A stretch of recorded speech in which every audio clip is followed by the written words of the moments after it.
Hey everyone, you are on the Proxy-Seller channel. My name is Max.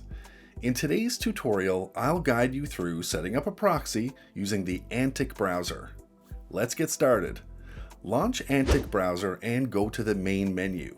Click the Create button on the right side of the interface. You have the option to create a single profile or use the Mass Creation section for multiple profiles. I'll show you how to create a single profile.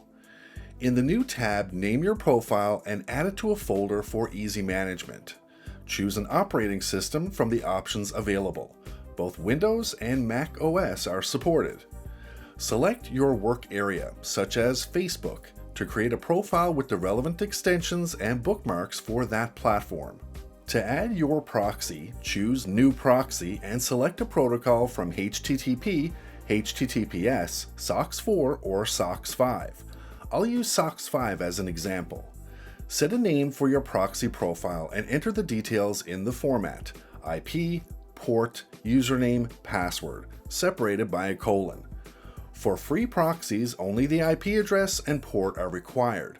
For private proxies, also enter your username and password. The browser will automatically check the proxy server. If successful, it will show the server's location.